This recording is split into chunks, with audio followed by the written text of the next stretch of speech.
esoteric last questions, and everyone's like, okay. But this is the question, because all these things we talked about today aren't going to go anywhere if we don't have democracy, if people can't vote, if they don't have a seat at the table.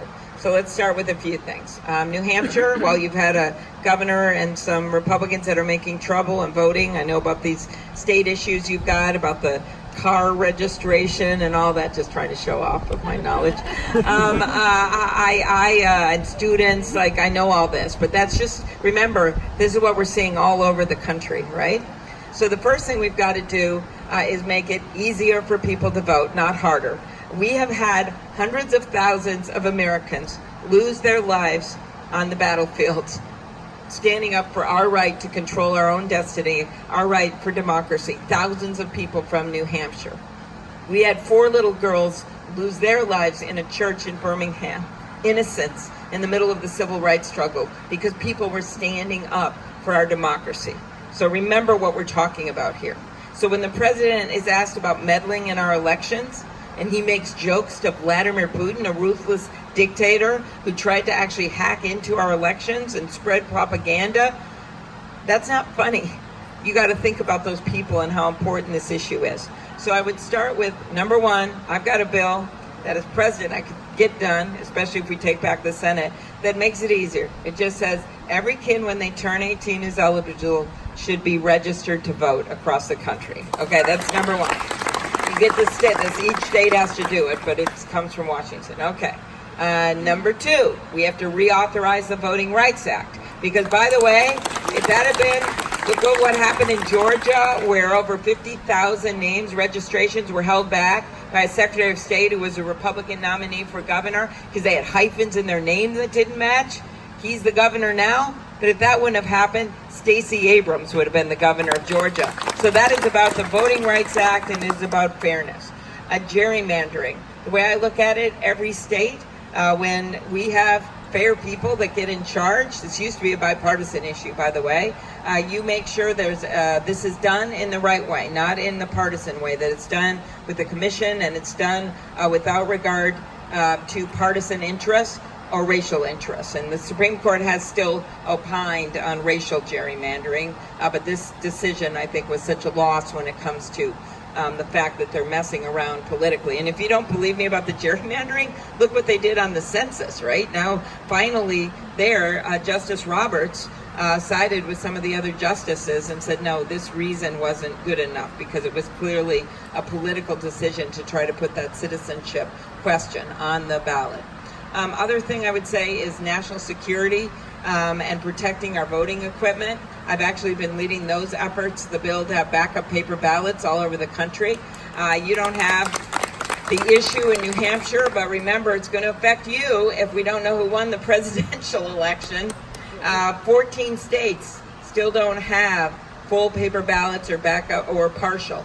New Jersey doesn't have any backup paper ballots. So do you think I'm telling you some secret that the Russians don't know? No, they know this. And this administration literally gut punched us. It was a Klobuchar-Langford bill, seriously, like he's like a conservative Republican, and he was willing to do this. It was supported by Senator Burr and Warner, the two heads of the Intelligence Committee. They were co-sponsors. Lindsey Graham was a co-sponsor, and yet we got gut punched. The White House literally made calls to stop it from going to the floor, as did Mitch McConnell. That happened.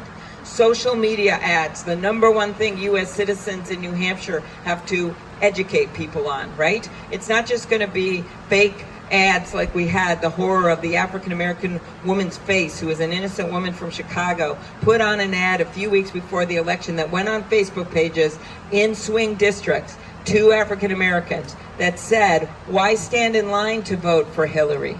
You can text your vote at 83421. Do you remember when those Republicans jammed the phone lines in New Hampshire, right? That was a crime, remember? That was a felony, right? They had to go to jail. This is the exact same thing, but we don't know who did it. Why don't we know? Well, we know it was paid for in rubles, so we actually know. But we can't go after the individuals who did it because we don't even know about it till after the fact. That is why, in addition to the national security issues for fairness in campaigns, the same rules have to apply. Who paid for things, right? What they are, keep them on file. Facebook and Twitter are trying to do it themselves, but there has to be rules of the road in place. At a briefing we had, I can't reveal what happened at the briefing, but I can tell you, of course, I'll tell you, your two senators were there because they're always so good at being at everything. But Mitch McConnell actually shut me down from asking the question, or tried to, about the social media issue of our intelligence leaders. And in fact, we know that they were using propaganda on issues to try to divide people, right? On issues and on campaigns. So that is the other thing we need to get done. It's called the Honest Ads Act, and it simply applies the same rules of the game. And how much money? 1.4 billion spent in Hillary's election.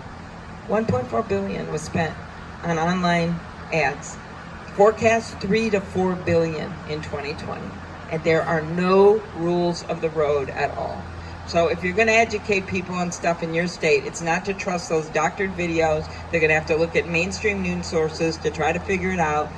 They're going to have to talk to their neighbors, because we're going to see this at a level that we can't even envision right now. So those are the things about voting. I would say gerrymandering, do what we can on state, federal basis. Making it easier to vote, bringing back the Voting Rights Act, and then not shying away from these harder issues of the hacking into election equipment, and then also the propaganda that we're going to see in this election. Because in the end, this is about our democracy. We own it. It's ours. President Trump doesn't own it. And what I really want to see is the biggest mandate we have ever seen in the history of the United States.